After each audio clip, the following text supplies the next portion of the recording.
बहुत समय पहले की बात है। किसी गांव में एक सम्राट था। उस सम्राट के पास सब कुछ था, बेशुमार दौलत थी, अच्छी प्रजा थी जो उसका ख्याल रखती थी, उसके आदेशों का पालन किया करती थी और वह भी अपनी प्रजा का खूब ध्यान रखा करता था। उन्हें कभी किसी चीज की कोई कमी महसूस नहीं होने देता था। सम्राट के पास सब कुछ था, किसी चीज की कोई कमी नहीं थी, लेकिन उसका मन कभी किसी एक काम पर नहीं टिक पाता था। वह जब भी किसी भी चीज को करने का प्रयास करता तो उसका ध्यान कहीं भटक जाता। इस चीज को लेकर वह बहुत चिंतित रहता था, परेशान रहता। कई बार तो रातों को उसे नींद भी नहीं आती और वह केवल करवटें बदलता रहता। एक दिन सम्राट के कानों तक एक बात पहुंची कि उसके राज्य में एक ऐसा असाधारण व्यक्ति है जिसके शब्द अनमोल है, जिसके एक एक शब्द में जीवन का रहस्य छुपा है, जीवन का सत्य छुपा है और उस व्यक्ति से मिलने के लिए लोग दूर दूर से आते हैं। यह बात सुनकर सम्राट बहुत प्रसन्न हुआ। उसे लगा कि अब उसके सवालों का जवाब उसे मिल जाएगा। इतनी तारीफ सुनकर सम्राट ने यह तय किया कि वह तुरंत ही जाकर उस व्यक्ति से मिलेंगे और उसे यह भी पता चल जाएगा कि जो लोग उनकी इतनी तारीफ कर रहे हैं क्या वह सच है या नहीं। अगले दिन सुबह सुबह वह सम्राट उस व्यक्ति से मिलने के लिए निकल गया। रास्ता कुछ ज्यादा ही लंबा था, जिस कारण सम्राट ने बीच रास्ते में आराम किया। वहाँ पर उपस्थित हर कोई उस व्यक्ति के बारे में जानता था। जब सम्राट ने उनसे उस व्यक्ति के बारे में पूछा तो वे लोग उस असाधारण व्यक्ति की खूब तारीफ कर रहे थे। तभी सम्राट ने सोचा कि लगता है यह व्यक्ति बहुत बुद्धिमान है और प्रभावशाली व्यक्ति होगा, अन्यथा हर कोई उसकी इतनी तारीफ नहीं करता। जरूर ही उस व्यक्ति में ऐसी कोई बात जरूर है जिसके कारण हर कोई उन्हें जानता है। उस व्यक्ति की तारीफ सुनकर सम्राट के मन में उस व्यक्ति से मिलने की उत्सुकता और अधिक हो गई। अब वह सम्राट जल्द से जल्द उस व्यक्ति से मिलना चाहता था, जिसके कारण वह आगे का सफर तय करना शुरू कर देता है। जैसे तैसे वह सम्राट उस व्यक्ति के आश्रम पहुंचा, पर आश्रम में उसे कोई नजर नहीं आया। आश्रम के पीछे एक छोटा सा बगीचा था।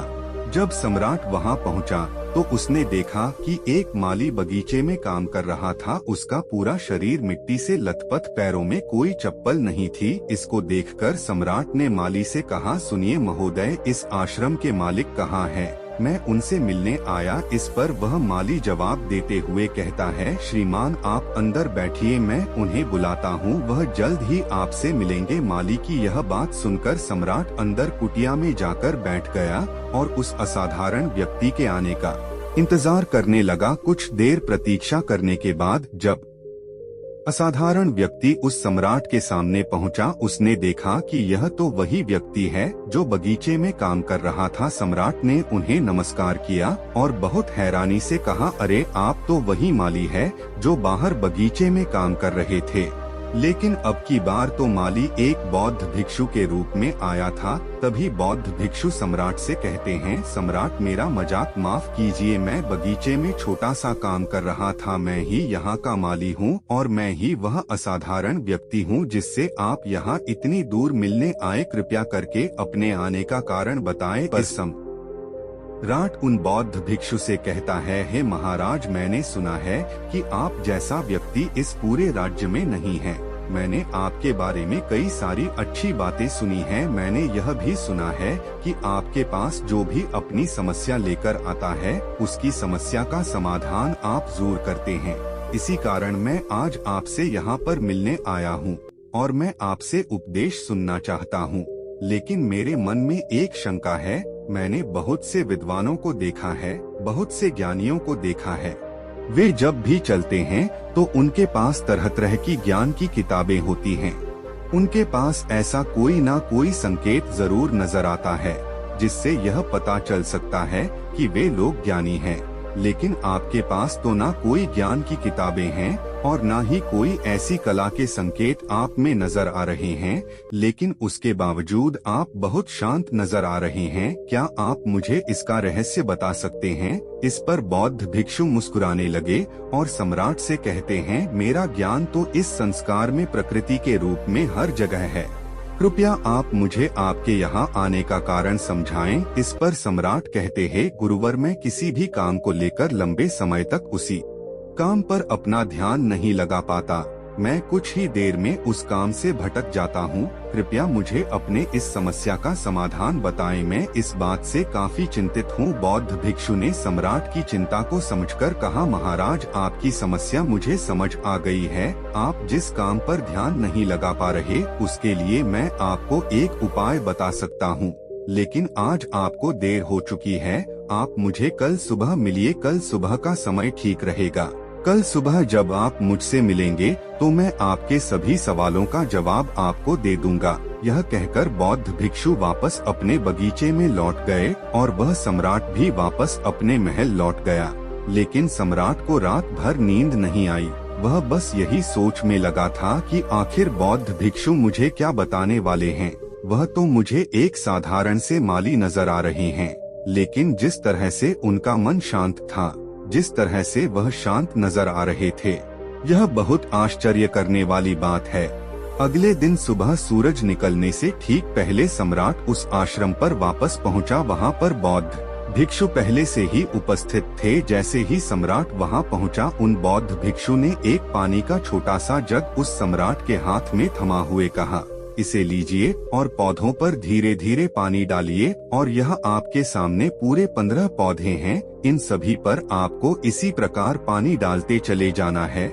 लेकिन जब आप इस काम को कर रहे होंगे तो उस वक्त मेरी एक बात का अवश्य ध्यान रखिएगा कि आपको इस दौरान कुछ और नहीं करना है, ना कुछ सोचना है और ना ही कहीं आपका ध्यान भटकना चाहिए। आप जब इन पौधों को पानी दे रहे होंगे तो आपका पूरा ध्यान केवल इन पौधों पर ही होना चाहिए। यदि इस बीच आपके मन में कोई विचार आए तो वहीं पर रुक जाइएगा और फिर दोबारा से पहले पौधे से पानी डालना शुरू कीजिएगा।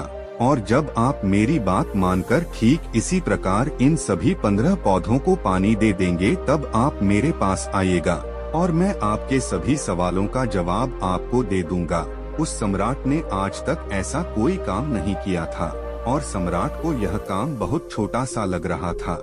सम्राट पहली बार ऐसा कोई काम करने जा रहा था। उस पानी के जग से पहले पौधे पर बहुत ही ध्यान पूर्वक पानी दिया और फिर दूसरे पौधे की ओर आगे गया। दूसरे पौधे पर भी उसने ध्यान पूर्वक पानी दिया। फिर उसने तीसरे पौधे पर पानी देना शुरू किया ही था कि उसके मन में तरह तरह के विचार उत्पन्न होने लगे। उसे अपने महल का बगीचा याद आने लगा, जहाँ पर तरह तरह के फूल थे, तरह तरह के पौधे लगे हुए थे। तभी अचानक उस सम्राट को उन बौद्ध भिक्षु की बात याद आ गई। यदि मन में कोई भी विचार उत्पन्न हो तो उसे फिर से पहले पौधे से पानी देना शुरू करना होगा। तुरंत ही पहले पौधे के पास वापस पहुंचा और उसने फिर से पहले पौधे को पानी दिया। दूसरे पौधे को उसने फिर से ध्यान पूर्वक पानी दिया। जैसे ही वह तीसरे पौधे पर पहुंचा, उसके मन में फिर से कई तरह के विचार उत्पन्न होने। अब की बार यह सोच रहा था, पता नहीं मेरे बिना मेरे साम्राज्य में क्या हो रहा होगा। और अब की बार सम्राट को बहुत क्रोध आने लगा। उसने सोचा कि आखिर में यह छोटा सा कार्य क्यों नहीं कर पा रहा हूँ।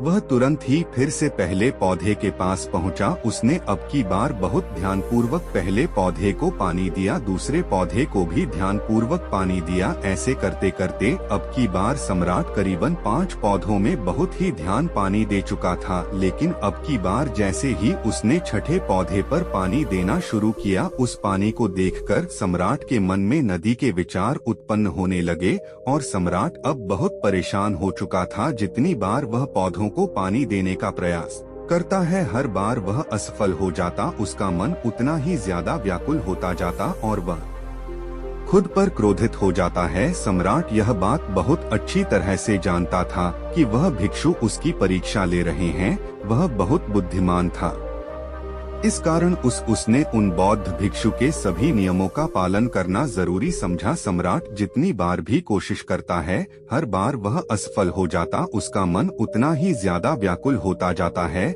हमेशा खुद को किसी न किसी विचार में उलझा हुआ पाता। ऐसे ही करते करते सुबह से शाम का वक्त हो चुका था, लेकिन अब तक वह सम्राट पूरे 15 पौधों में पानी नहीं दे पाया था। जब बौद्ध भिक्षु लौटकर शाम को वापस आश्रम लौटे तो उन्होंने देखा कि वह सम्राट थक हार कर बैठा हुआ है और तरह तरह की बातों में उलझा हुआ है।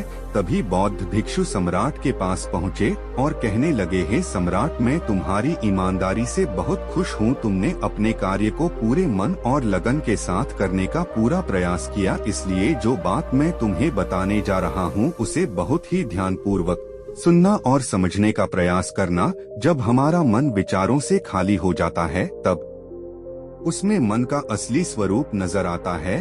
तब साधारण से साधारण सा काम भी हमें ज्ञान और शांति देता है। इस पर सम्राट उन बौद्ध भिक्षु से कहता है, हे महाराज, पर यह कैसे संभव है? मैं तो जब भी कोई कार्य करता हूँ तो मन में कई तरह के विचार उत्पन्न होते हैं और मैं उन विचारों में फंस कर रह जाता हूँ और वहाँ से बाहर निकलने का कोई रास्ता मुझे नजर नहीं आता।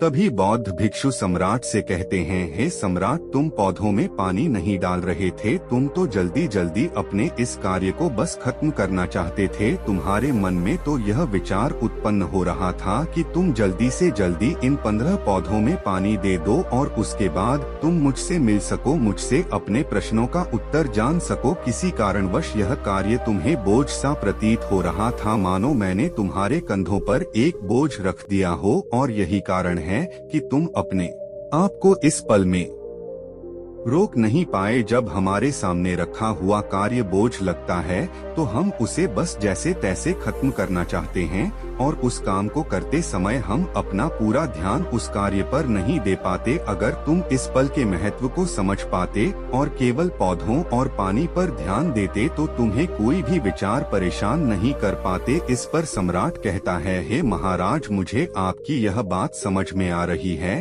कि मैं जल्दी जल्दी इस कार्य को खत्म करके आपसे मिलना चाहता था, जिस कारण मेरा मन इस कार्य में पूरी तरह से नहीं लग सका। लेकिन यह एक पल है जो हम जी रहे हैं, उस पल में रहना बहुत कठिन है। क्या मुझे इसके लिए कोई तपस्या या तप करना होगा? इस पर बौद्ध भिक्षु मुस्कुराने लगे और सम्राट से कहते हैं, जिस शांत मन की तलाश तुम कर रहे हो वह शांत मन तो पहले से ही मौजूद है, वह तो पहले से ही तुम्हारे भीतर है। इसके लिए तुम्हें कहीं भी जाने की कोई आवश्यकता नहीं है और न ही तुम्हें कहीं शांत जगह जाने की आवश्यकता है। इसके लिए कुछ जरूरी है तो वह है अपनी सांसों पर ध्यान देना। इसलिए अपनी सांसों पर ध्यान देना सीखो। हम किस तरह से सांसें ले रहे हैं और किस तरह से त्याग रहे हैं, इस बात को देखने और समझने का प्रयास करें, तब तुम्हें यह समझ में आ जाएगा कि तुम्हारा शांत मन तो तुम्हारी सांसों के साथ ही बना हुआ है।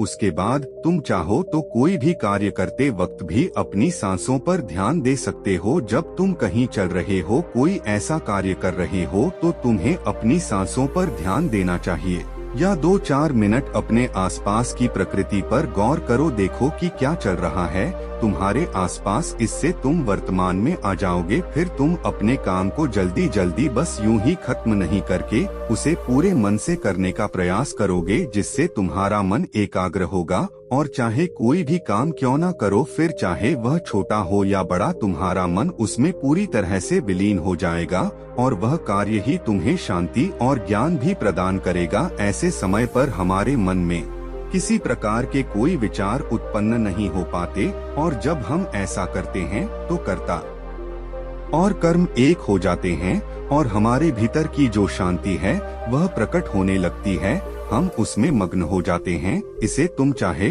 तो आनंद कह सकते हो या फिर वर्तमान में जीना कह सकते हो और यह अवस्था सरलता से प्राप्त भी कर सकते हो। बस तुम्हें केवल अभ्यास करना होगा। बौद्ध भिक्षु सम्राट से कहते हैं, जो मन मुश्किलों में शांत रहता है, मुश्किलों से भागता नहीं है, केवल सचेत रहता है, वह मन हर परेशानी को पार कर सकता है, हर दुविधा से बाहर निकल सकता है।